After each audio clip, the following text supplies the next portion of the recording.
E ele todo entusiasmado, ele chega diante da sua família, dos seus pais, dos seus irmãos e conta o sonho. Quem tem sonhos aqui? E quem já sonhou com coisa boa?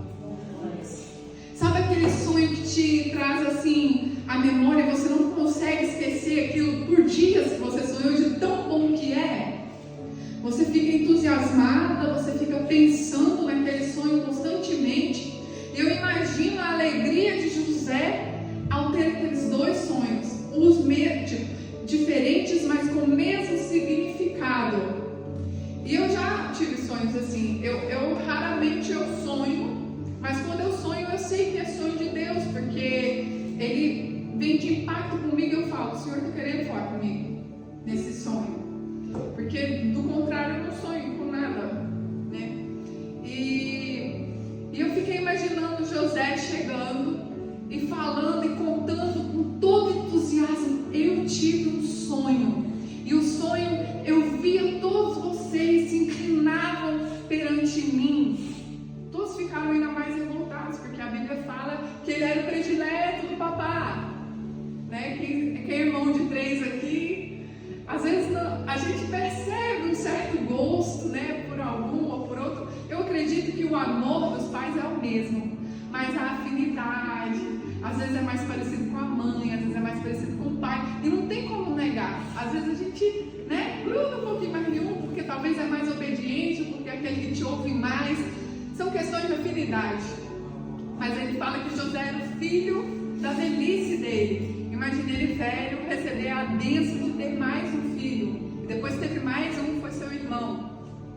Agora, imagina se no princípio desse sonho, em que ele chega, eu via o sol, as luas, as estrelas, todas perante mim, e eu reinava, e eu estava no centro ali, comandando todos. Imagina ele ter esse sonho. Agora imagina se fosse o oposto desse sonho. Se ele acorda e ele tem um sonho assim, e ele chega para os seus irmãos e fala: essa noite eu tive um pesadelo. Vou contar para vocês o pesadelo que eu tive. Eu sonhei que vocês me traíam, que vocês me jogavam no fundo de um poço. Eu tive um pesadelo, e nesse pesadelo vocês me vendiam para os ismaelitas. Nesse pesadelo, eu vivia como escravo no Egito. Nesse pesadelo, eu vivia por anos longe de vocês, longe do meu pai. Meu pai, eu fui dado como morto para meu pai. E eu fui preso. A Bíblia vai falar dentro de 2 anos, mas 2 anos depois que ele revelou um sonho, né, para o copeiro de Faraó. Quer dizer, antes disso ele já estava preso. Então nós não temos bem a ideia de quantos anos foram. 2 anos a Bíblia garantiu que foi porque foi o tempo que ele ficou à espera, depois que ele revelou o sonho para o copeiro e para o cozinheiro, né? Então assim, nós sabemos que ele foi criado, nós sabemos que ele foi humilhado, nós sabemos que ele viveu em calabouços. Aí ele chegasse, se ele chegasse para os irmãos contando assim: olha, eu tive um pesadelo, e se passava isso, eu sofria demais da conta, o entusiasmo já não seria o mesmo. E o que ele ia falar? Deus que me livre disso, de passar por isso, longe da minha família, longe daqueles que me amam. Imagina ser traído pelo meu próprio sangue. Imagina se ele tivesse tido esse pesadelo, o entusiasmo não seria o mesmo, e ele falaria: pai, que Deus me livre disso. E o que o Senhor falava comigo é o seguinte, que Deus, ele nos dá um sonho para que a gente realmente venha desejar o sonho, desejar que a vontade de Deus aconteça em nós e que realmente a gente seja abençoado com aquilo que ele quer nos dar. Mas ele não vai dar o pesadelo do percurso para você ver. Ele não vai mostrar o percurso para você, para que você não desanime de alcançar aquilo que Deus tem. Aleluia, Jesus. Entendeu? Porque se José tivesse tido esse sonho ele jamais colocaria os irmãos à prova contando um pai. Ele ia falar assim: não, eu vou ficar quieto na minha aqui. De forma alguma eu vou causar fúria nos meus irmãos, porque eu já pude ver em sonho o quanto eles são maus. Só que, talvez nesse percurso que José teve, ele não entendeu que seria necessário esse percurso para que ele alcançasse não uma bênção para ele, porque a bênção não foi só para ele. Não foi ele que virou, não foi só o fato dele ser o governador respeitadíssimo, ser reconhecido como o salvador de milhares de pessoas que passariam fome, se não fosse o Egito suprindo por causa dos 7 anos que ele teve, economizando para dar para eles e para os demais. Não foi só isso. Foi o fato de que Deus abençoou ele e através da vida de um homem, Deus salvou a humanidade da fome. Então, muitas vezes nós vamos pagar por preços que o propósito não é um, é vários. Aleluia. E quando o Senhor falava comigo assim, se eu mostrar o percurso, não vão. Não vão. E o Senhor nos desperta a sonhar. A sonhar. Aleluia. Nos desperta assim. Quando o Senhor te der um sonho, sonhe, deseje mesmo ardentemente por aquilo que Ele está te dando. Porque por mais difícil que seja o percurso, Ele não abandonou José em nenhum segundo. Aleluia. Em nenhum segundo Ele abandonou. Aleluia. Pelo contrário, Ele era com ele ali revelando sonhos, Ele era com ele ali prosperando aonde Ele punha a planta dos pés dele. Um cárcere, gente. Ele era abençoado. Foi separado para cuidar do cárcere. Imagina. Veio as ciladas, veio as afrontas, veio as amarras, veio a desilusão, a decepção, principalmente com aquele que nós amamos. Mas, no final, qual foi a história dele? Toda a família e todo mundo não prostrou diante dele? Não prostrou diante dele? E o Senhor me mostrava outra pessoa. Outro aqui na Bíblia, o rei Davi.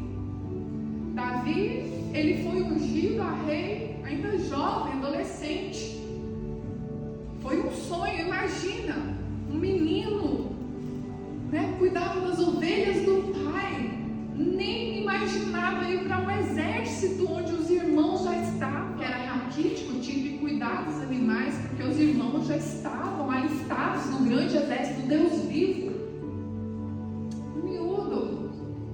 Aí chega Samuel, vê todos, é esse Deus, é esse grande, bonito. E o Senhor falando com ele: eu não olho como um homem olha, eu não vejo para a estatura, eu não vejo para o físico, eu não vejo para se é formoso, se não é formoso, eu vejo o coração, eu vejo o que a pessoa tem dentro. E aí o mais improvável dos improváveis é chamado, miúdo novo, ungido a rei de Israel. Imagina como ele não sonhou. Eu acho que ele até pode ter desacreditado. Eu, rei de Israel. Supostamente ele seria por volta dos 12, 13, 14 anos, né? Em estudos falam que é 12 anos. Mas olha quantos anos levou para ele chegar ao reinado. Em quase 40 anos. Aí eu digo para você assim, e o que ele fez durante esse percurso de ser ungido até ser rei? Fugindo de caverna em caverna. Olha o sonho que foi ser ungido, escolhido, separado, rei. Mas se Deus falasse assim para ele assim: olha, vou colocar no coração de Esaú uma grande revolta contra ti, um grande ciúme contra ti, e ele vai te perseguir, e ele vai te tentar matar todos os dias da vida dele. Enquanto você existir e ele viver, ele vai tentar te matar. Ele olhava para ele como um rei, aquele que ele talvez supostamente poderia aprender, para que quando o chamado dele viesse à existência, ele tivesse uma base a quem ele se espelhar. Mas a base, a referência de rei que ele tinha, se voltou contra ele. Se Deus tivesse talvez mostrado isso a ele, será que ele encararia? Será que nós encararíamos todo o nosso percurso? Todas as dores? Se você imaginar o seu nascimento até aqui hoje, foi fácil? Não foi fácil. Teve momentos difíceis. Mas se você observar, em todo o tempo, o Senhor te guardou, desde teu nascimento. Glória a Deus. E quão lindo é aquilo que Ele tem para cada um de nós. Só que as tristezas dessa terra muitas vezes ofuscam os nossos sonhos. E é isso que não pode acontecer. Porque se a gente observar, os dois tinham motivos para simplesmente não prosseguir, não continuar sonhando. Não tinha motivos. Mas o que o Senhor gerou no princípio foi dando a força que eles necessitavam para continuar caminhando. A força que eles necessitavam para chegar no fim e dizer: eu venci. Aleluia! Eu combati a boa guerra. Aleluia! Eu combati o bom combate. Glória! Aleluia! E o Senhor, quando me mostrava esses dois exemplos, ele falava assim: meu Deus, o percurso nunca vai ser fácil, mas se você continuar sonhando, se você continuar fazendo e mentalizando aquilo que eu tenho te entregado, vai acontecer. Não teve um que se dispôs e obedeceu que não aconteceu. Qual foi? Qual foi? A maior disposição de um foi Jesus.